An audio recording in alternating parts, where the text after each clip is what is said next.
Hello ನಮಸ್ಕಾರಪ್ಪ, ಎಲ್ಲರಿಗೂ ನಮಸ್ಕಾರ ಅಂತ ಹೇಳ್ತಾ ಇವತ್ತಿನ ವಿಡಿಯೋದಲ್ಲಿ ಸೆಕೆಂಡ್ PUC ರಿಸಲ್ಟ್ ಡೇಟ್ ನೋಡೋಣ. ಈಗಾಗಲೇ ಮಂಡೇ ಬಿಟ್ಟಿದ್ದಕ್ಕಂಥ ಏಪ್ರಿಲ್ 7ಕ್ಕೆ ನಿಮ್ಮ ರಿಸಲ್ಟ್ ಇರೋದು. ಏಪ್ರಿಲ್ 7 ಫಿಕ್ಸಾ ಅಥವಾ ಮುಂದುವರಿತಿದೆ ಅಂತ ಈ ವಿಡಿಯೋದಲ್ಲಿ ನೋಡೋಣ. ಈಗಾಗಲೇ ಹೇಳೋಕ್ಕಂತ ಏಪ್ರಿಲ್ 7ಕ್ಕೆ ನಿಮ್ಮ ಆಲ್ಮೋಸ್ಟ್ ಫಿಕ್ಸ್ ಆಗಿದೆ. ಏಕೆಂದರೆ ನಿಮ್ಮ ಈಗ ಎಲ್ಲ ವ್ಯಾಲ್ಯೂಯೇಷನ್ ಮುಕ್ತಾಯವಾಗಿದೆ ನಿನ್ನೆ.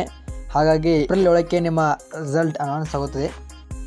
ಫೆಬ್ರವರಿ 28ರಿಂದ ಮಾರ್ಚ್ 17ರವರೆಗೆ ನಡೆದ ನಿಮ್ಮ ದ್ವಿತೀಯ PUC ಪರೀಕ್ಷೆಗಳು ಹೀಗಾಗಿ ಎಲ್ಲ ಪೂರ್ಣಗೊಂಡಿದ್ದು ಮೌಲ್ಯಮಾಪನ ಎಲ್ಲ ಮುಗಿದಿದೆ. ಸುಮಾರು 7 ಲಕ್ಷಕ್ಕಿಂತ ಹೆಚ್ಚು ವಿದ್ಯಾರ್ಥಿಗಳು ಈ ಪರೀಕ್ಷೆಯನ್ನು ಹಾಜರಾಗಿದ್ದು ಆಲ್ಮೋಸ್ಟ್ ಫಿಕ್ಸ್ ಅಂತ ಹೇಳ್ಬೋದು.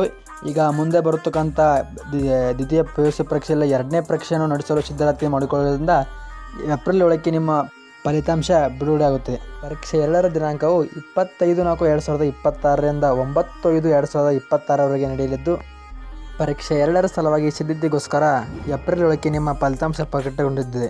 ಫಲಿತಾಂಶವನ್ನು ಹೇಗೆ ಪರಿಶೀಲಿಸುವುದು ಮತ್ತು ಅದನ್ನು ಹೇಗೆ ಫುಲ್ಫಿಲ್ ಮಾಡುವುದು ಅಂತ ನಾನು ಮುಂದಿನ ವಿಡಿಯೋ ತಿಳಿಸ್ಕೊಡು ಅಂತ ಹೇಳ್ತಾ, ಒಂದು ದಿನ ಮುಂಚಿತವಾಗಿ ನನ್ನ ಕಮೆಂಟ್ ಬಾಕ್ಸಲ್ಲಿ ಪಿನ್ ಮಾಡಿರ್ತೀನಿ.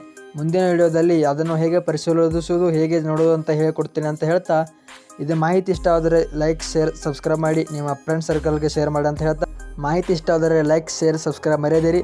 ಇದೇ ಥರ ಇನ್ಫಾರ್ಮೇಷನ್ ಆಗಿ ಈ ಚಾನಲ್ನ ಸಬ್ಸ್ಕ್ರೈಬ್ ಮಾಡಿರಿ. ಧನ್ಯವಾದಗಳು.